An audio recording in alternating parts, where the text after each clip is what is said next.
Mi familia ha trabajado las tierras del Valle Umbrío por 5 generaciones. Mi abuelo solía decir que la tierra aquí tiene memoria, que recuerda cada semilla plantada y cada gota de sangre derramada. Por eso, cuando las cosechas comenzaron a fallar, supe que era un castigo. Todo empezó con los sonidos. Por las noches, se oían crujidos entre los maizales, como si algo se arrastrara entre los talos. Los perros dejaron de ladrar y comenzaron a gemir, escondiéndose bajo los porchis. Las vacas amanecían con los ojos inyectados en sangre, como si no hubieran dormido en semanas. Don Anselmo, el más viejo del pueblo, vino a verme una tarde. Es el viejo de los surcos, susurró, sus manos temblorosas acariciando su bastón. Cuando la tierra tiene hambre, despierta, y solo se calma con ofrendas. Mis vecinos, gente práctica y terrenal, se burlaron. Hicieron rituales con sal y hierbas, colgaron cruces en los linderos de sus propiedades. Pero a la mañana siguiente, las cruces estaban rotas y la sal,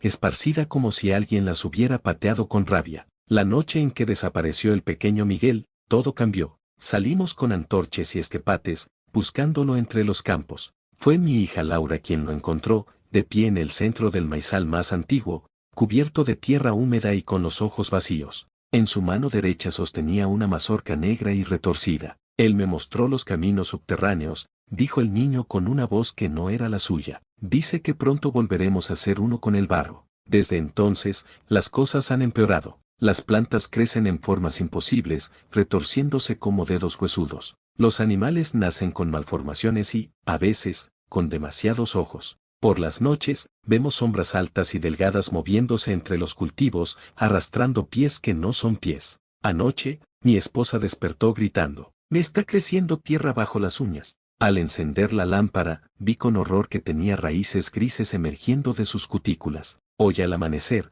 encontré a mi hija mayor de rodillas en el huerto, susurrando a la tierra. Cuando me acerqué, volvió la cabeza y vi que su boca estaba llena de tierra negra y gusanos pálidos. «Papá», dijo con la boca llena, «pronto estaremos listos para la siembra». Los surcos en los campos ahora forman patrones que parecen runas antiguas. Don Anselmo desapareció hace 3 días. Esta mañana, encontramos su bastón clavado en el campo de calabazas y de la tierra sobresalía su mano, rígida y cubierta de una capa de musgo verde. Sé lo que tengo que hacer. La tierra tiene hambre y solo aceptará una ofrenda de mi propia sangre. Pero temo que ya sea demasiado tarde para mí. Mientras escribo esto, sigo como mis pies se van hundiendo lentamente en el suelo de mi propia cocina, como si la tierra me reclamara. Y lo peor es que ahora puedo oírlos, susurros desde debajo de la tierra, y están cantando la canción de cuna que mi abuela me cantaba a mí.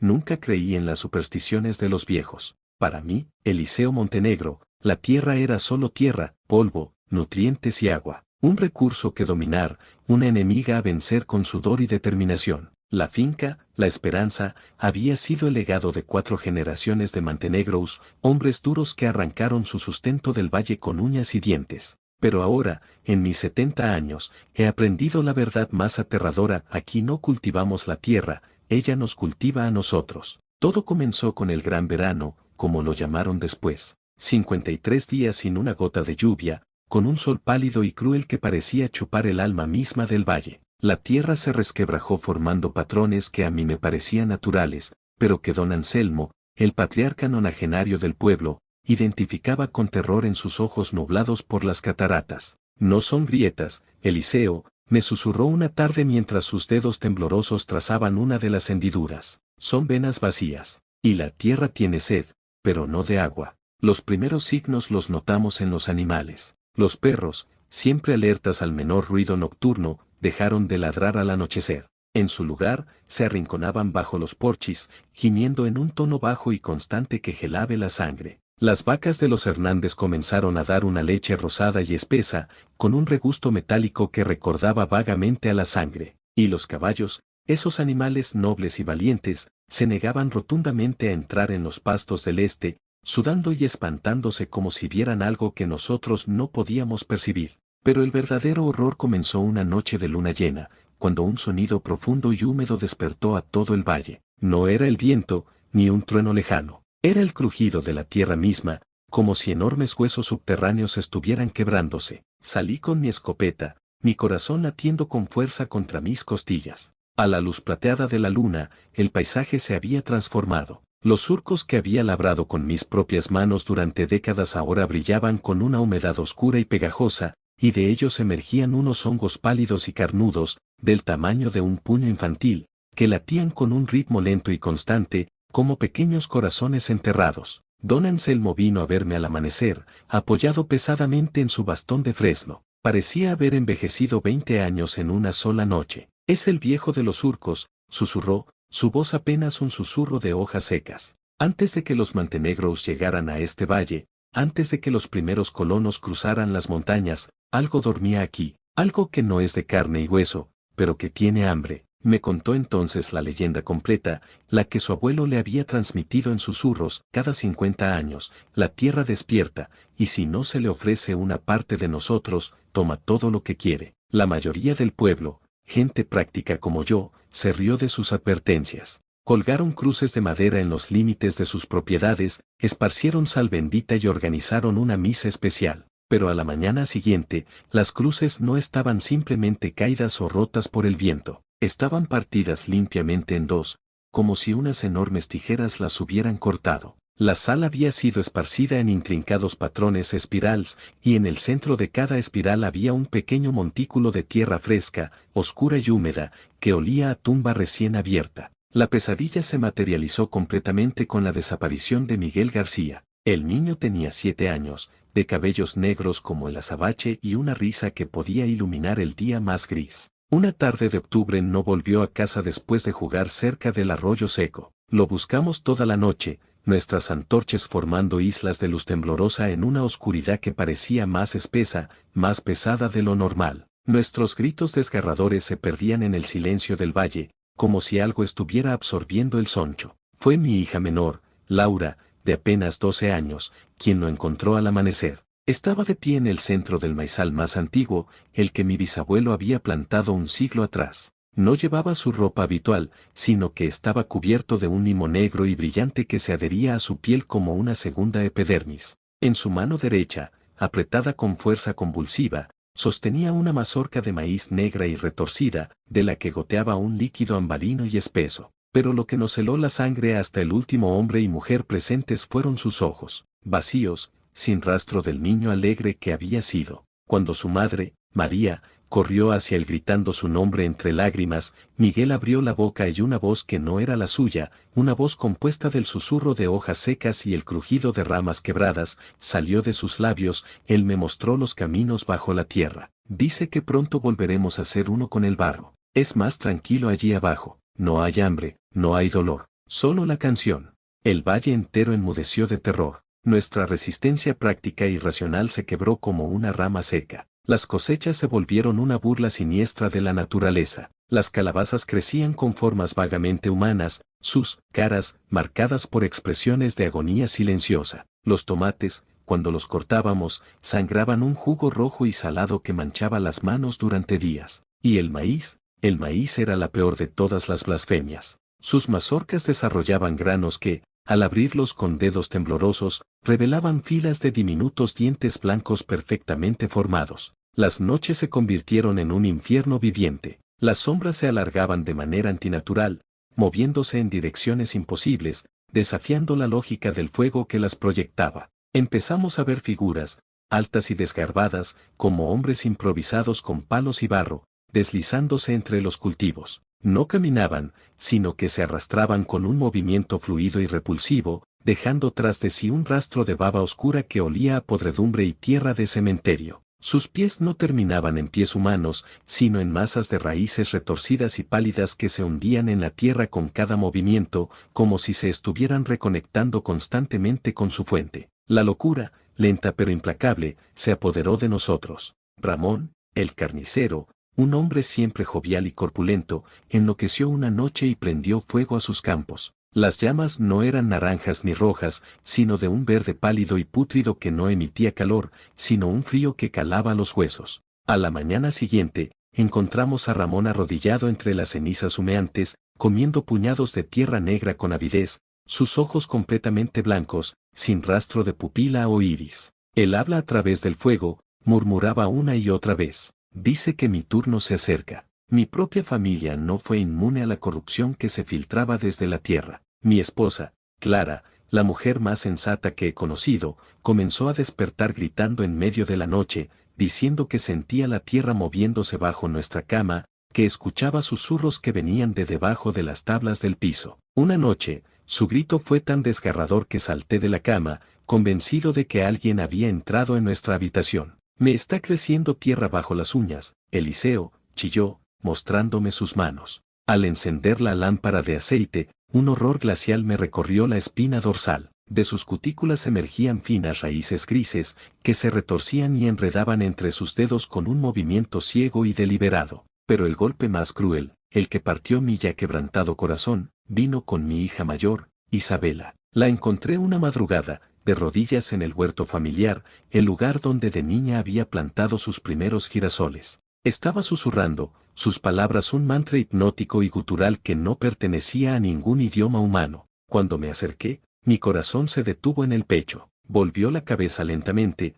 y su boca, su hermosa boca que tantas veces me había hecho reír con sus ocurrencias, estaba repleta de tierra negra y gusanos pálidos que se retorcían en su interior. Sus ojos, sin embargo, estaban llenos de un terror consciente y desesperado, suplicando una ayuda que yo, su padre, era completamente incapaz de darle. Papá, dijo, y las palabras salían mezcladas con terrones de tierra y gusanos que caían sobre su limpio vestido de algodón, pronto estaremos listos para la siembra. Él dice que la cosecha de huesos será abundante este año. Dice que hemos sido buenos agricultores. Don Anselmo, nuestro último faro de sabiduría antigua, desapareció hace 3 días. No dijo a dónde iba, no dejó nota alguna. Simplemente se fue una noche, llevándose solo su bastón de fresno. Esta mañana, encontramos ese mismo bastón clavado en el campo de calabazas de los Rojas, como una marca territorial, y a su lado, sobresaliendo de la tierra recién removida, estaba su mano,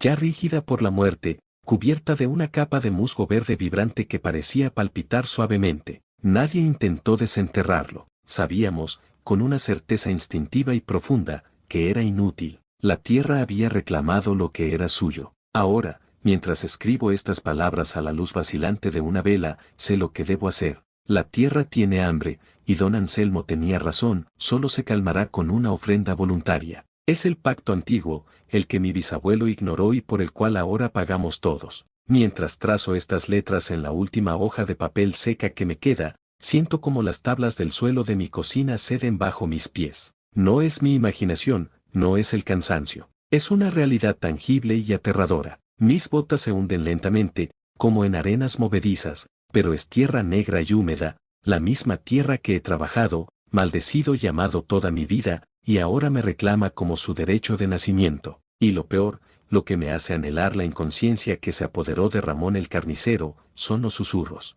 Ahora puedo oírlos claramente, y no vienen del exterior, de los campos malditos. Vienen de debajo de mis pies, un coro de voces roncas y terrosas, un sonido de tierra desplazándose y raíces frotándose unas contra otras. Y están cantando la misma canción de cuna que mi abuela me cantaba a mí cuando era niño, cuando el mundo aún tenía sentido. La cantan en una lengua que nunca he escuchado, cuyas palabras son imposibles para la garganta humana, pero cuyo significado entiendo en lo más profundo de mi alma moribunda. Es una canción sobre el descanso final, sobre el regreso al barro del que nunca debimos emerger, sobre cómo los huesos son solo semillas que esperan bajo la tierra para florecer en algo nuevo y terrible cuando el ciclo se complete de nuevo. Y sé, con una certeza que me congela la médula de los huesos que pronto serán semilla, que no me estoy hundiendo en la tierra me está levantando hacia su abrazo final. El silencio en Vallehondo no era una simple ausencia de ruido, era una entidad viva, pesada y antigua, que se posaba sobre el valle como una manta húmeda. Yo, Eliseo, de 72 años, había cargado con ese silencio toda mi vida, sintiendo su peso aumentar a medida que se acercaba el 50º año, el pacto. Una palabra que susurrábamos con reverencia y terror, el secreto a voces que cada habitante de este maldito y bendito valle llevaba tatuado en el alma. Todo comenzó, como siempre lo hacía, con los sueños. no los sueños comunes, sino visiones tan vívidas que al despertar encontraba tierra bajo mis uñas y el sabor a polvo y raíces en la boca. Soñaba con el gran roble, ese árbol monstruoso y sagrado que se alzaba en el claro del bosque prohibido. En mis sueños, sus raíces no eran de madera, sino de carne pálida y pulsante, y sus hojas susurraban mi nombre con las voces de todos los hombres que mi familia había entregado a la tierra. Don Anselmo, el guardián del libro de los pactos, vino a verme una tarde de otoño. Su figura encorvada parecía arrastrar los siglos consigo. El libro que llevaba, encuadernado en una piel que prefería no identificar, olía a humedad y a tiempo detenido. La tierra tiene hambre, Eliseo, dijo, sus dedos huesudos acariciando la página donde estaba el nombre de mi bisabuelo, Lucas. El ciclo se cierra. Tu sangre es la más fuerte, la que la tierra reconoce. Eres el próximo elegido. No era una sorpresa, desde niño, había sentido una conexión extraña con el valle. Las plantas se inclinaban hacia mí, la tierra parecía respirar bajo mis pies. Ahora entendía por qué. Los signos eran imposibles de ignorar. Las cosechas se volvieron una pesadilla surrealista. Las mazorcas de maíz desarrollaban granos que, al reventar, revelaban diminutos ojos de un azul humano que me miraban con un reconocimiento aterrador. Las calabazas crecían con formas de corazones steel beating, latiendo suavemente bajo el sol del atardecer. Y las petates, Dios, las petates. Cuando las desenterramos, sus superficies estaban marcadas con rostros grotescamente familiares, expresiones de agonía congelada que nos hacían volver a enterrarlas con pánico. Mi sobrino Daniel, con su educación universitaria y su escepticismo blindado, llegó de la ciudad decidido a salvarme. Organizó una reunión en la plaza, hablando de su gestión colectiva, de intoxicación por ergot en el centeno, de histeria masiva. Sus palabras, tan lógicas y vacías, se estrellaron contra la realidad palpable de Vallehondo. Para demostrar su punto, tomó una pala y se dirigió al límite del bosque sagrado, frente al gran roble. Les demostraré que esto es solo tierra, gritó, clavando la pala con fuerza. El suelo no cedió, se cerró. La tierra se enroscó alrededor de la herramienta como una mano gigantesca, arrancándosela de los brazos. De la grieta que se abrió emanó un hedor a tumba antigua y surgió un enjambre de insectos pálidos y ciegos que formaron en el aire las palabras, no profanes.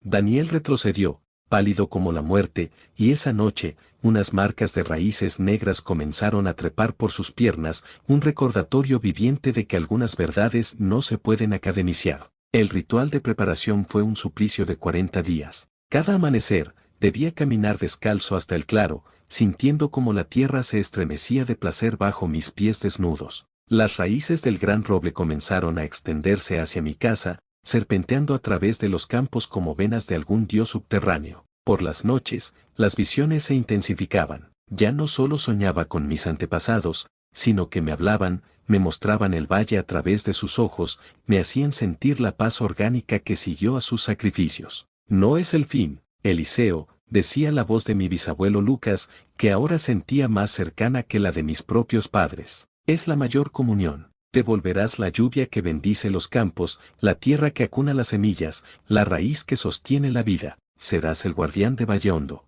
La víspera del sacrificio, el pueblo entero participó en la ceremonia del adiós. No era una celebración, sino una solemne aceptación del destino. Las mujeres tejieron guirnaldas con flores cuyos pétalos sangraban una savia escarlata y cálida. Los hombres tallaron los símbolos ancestrales del pacto en antorchas que, al encenderse, ardían con una llama fría y verde que no emitía calor, sino un escalofrío que recorría la espina dorsal. Los niños, criados en la sombra de esta verdad, se me acercaron con solemnidad.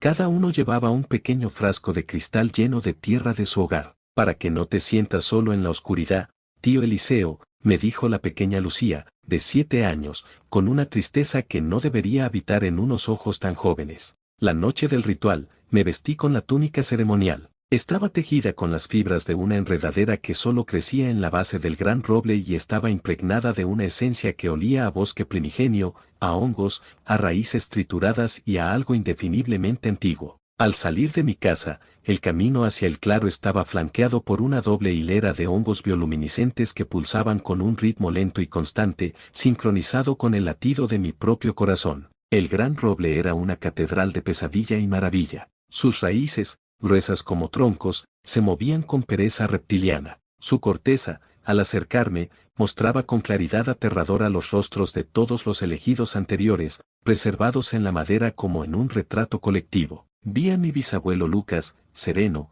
a mi tío abuelo Ramón, con una sonrisa de paz, a todos los Montenegro que habían cumplido con el pacto. Sus ojos de madera parecían seguirme, dándome la bienvenida. El alcalde, con el rostro bañado en lágrimas silenciosas, ató mis muñecas a dos de las ramas más bajas con enredaderas vivas que se enroscaron alrededor de mis brazos no con fuerza, sino con una ternura casi maternal. Cuando el coro comenzó el canto ancestral, una lengua gutural y olvidada cuyas palabras resonaban en lo más profundo de mi ser, sentí el cambio comenzar. No era doloroso, era transformador. Una savia dorada y cálida comenzó a fluir desde el árbol hacia mí a través de las enredaderas, y con ella llegó un torrente de memorias que no eran mías. Vi el valle a través de los ojos de Lucas, sintiendo su orgullo al convertirse en su protector. Sentí la amorosa resignación de Ramón. Comprendí, por fin, el profundo y terrible amor que todos los elegidos sentían por este pedazo de tierra y por la gente que en él vivía. No éramos víctimas, éramos los pilares que sostenían un mundo.